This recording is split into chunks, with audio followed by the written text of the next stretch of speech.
Je pense qu'un vrai chef d'État devrait avoir beaucoup d'amis qui aillent voir, qui lui rapportent directement ce qui se passe, ce qu'on dit.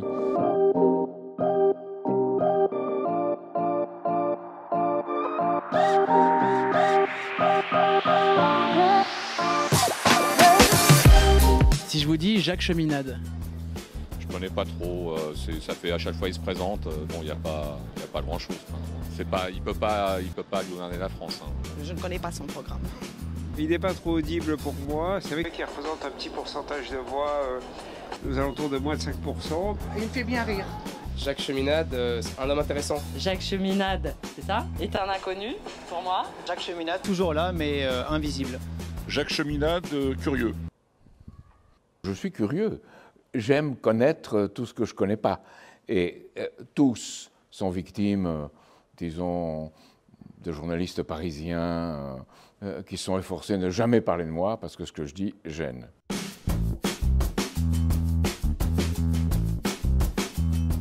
Réalité politique dans le futur. C'est, vous savez, le troisième livre que j'ai écrit sur mon projet, c'est La France avec les yeux du futur.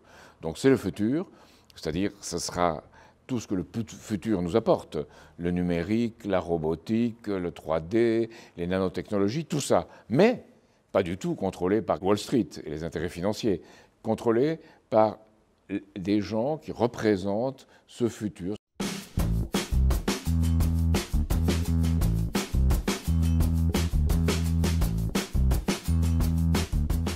De voir, quand j'étais aux États-Unis en 1972, entre 1972 et 1978, ce que faisaient les Busky et les Milken, qui sont depuis longtemps oubliés, mais qui étaient les grands spéculateurs de l'époque et qui ont commencé.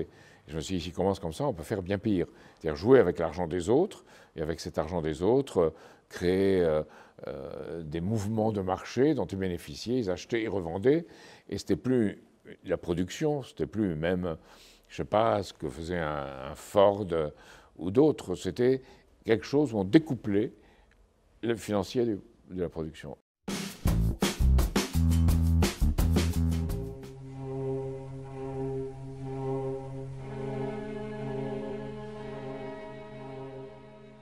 Le quatuor Köchel 465 de Mozart, qu'on appelle les dissonances. C'est pas lui qui l'a appelé comme ça.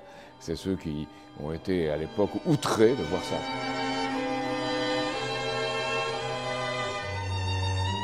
Est-ce que, à l'écouter, vous pensez qu'on est en 1785?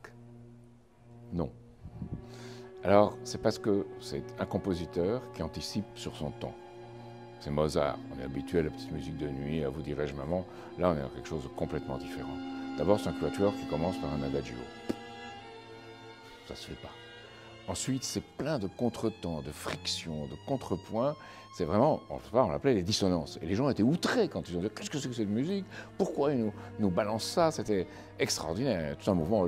Pourquoi Mozart n'est-il pas toujours le gentil Mozart? Ça, c'est quelque chose que j'aime beaucoup. Et le reste, il y a un allegro cantabile qui suit. C'est un cantabile qui suit. C'est le mouvement suivant, qui est très joli, très puissant. Et on a ce lien entre quelque chose qui, disons, déconcerte comme ce début, et après quelque chose qui construit, qui développe et qui montre qu'il faut d'abord déconstruire pour pouvoir construire. Et je pense que ce quatuor, les dissonances, est extraordinaire dans la vie de Mozart, dans la vie de la musique, et qu'il montre que si un homme politique doit marquer son temps, il doit penser à ce qu'on verra de lui 20, 30, 40, 50 ans après. Mais commencer dès aujourd'hui à travailler. Il avait dit, Mozart, c'est après un travail très pénible que j'ai composé ce quatuor. Je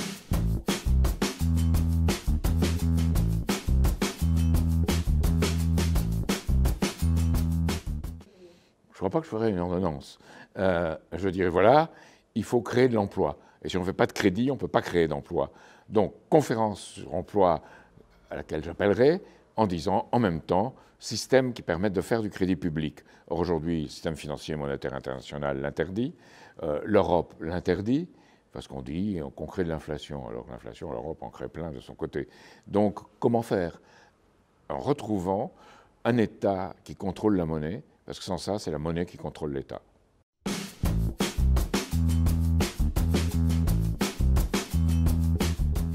Une société où les gens se parlent pour dire quelque chose.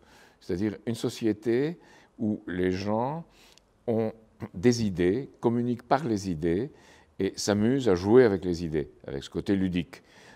Et que ces idées soient en rapport avec la situation et pas avec un déni de réalité. Or, aujourd'hui, dans ce débat présidentiel, c'est l'exemple même. Même le grand débat, alors, disons la vérité, c'était un peu un cirque. Et j'ai parlé même, comme vous le savez, d'une série d'éjaculations précoces. Donc, c'est vrai, c'est pas la faute d'ailleurs de ceux qui sont là, c'est d'un climat, c'est d'un général. Et on ne voit pas l'avenir, on ne voit pas le futur, et chacun va attaquer, mordre l'un ou l'autre. Donc, c'est quand même un drôle de monde.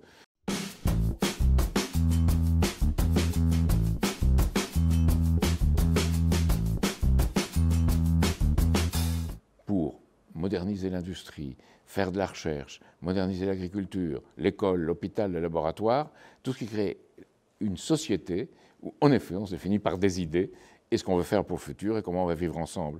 Dans ce point de vue, Mélenchon, pour moi, c'est une première approche. Je crois, c'est mon différend avec lui absolu, je crois que toutes les technologies du futur doivent être développées, y compris le nucléaire, mais pas le nucléaire en faisant de la sous-traitance en cascade, en risquant la vie des gens, comme on fait en France aujourd'hui, avec les spéculations insensées d'Areva, mais un nucléaire qui est celui de Marie Curie, de Joliot-Curie, de ceux qui ont Becquerel, tous ceux qui au départ ont développé le nucléaire, qui avaient l'intention de faire quelque chose qui permettait de développer toute l'humanité, à condition qu'ils soient citoyens, et que les citoyens aient les portes ouvertes pour contrôler et voir ce qui se fait. Et s'ils n'aiment pas, ben on ne le fera pas.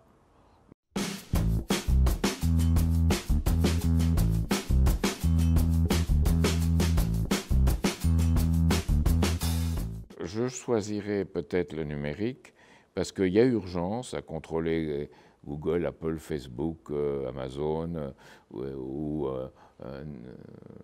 je ne sais pas, Airbnb, Uber et tout ça. Il y a urgence à le contrôler. Alors on peut contrôler de deux façons.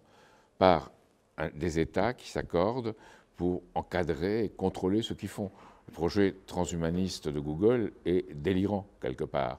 Ah, on va améliorer la santé, on peut vivre dès maintenant 100 ans et même plus en bonne santé. Donc il faut le faire, mais Google n'entend pas le faire pour tout le monde et pense qu'on peut devenir immortel. C'est une idée vraiment aussi absurde que de penser qu'il y a de la vie sur Mars.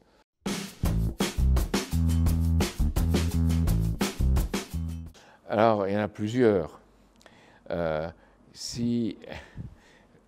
Allez, c'est le plus souvent impopulaire, il a été réhabilité depuis, qui est Louis XI.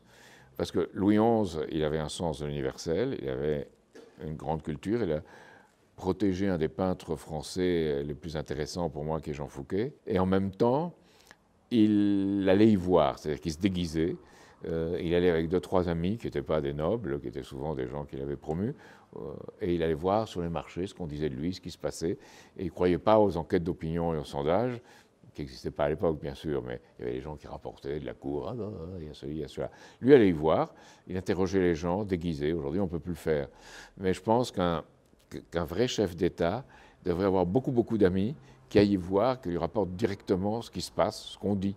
Alors, dans une certaine manière, ça existe. C'est-à-dire les députés font remonter l'opinion des gens auprès des dirigeants. Mais eux-mêmes sont entourés d'une cour, c'est le grand problème de la France, et cette cour, disons, biaise l'opinion des gens.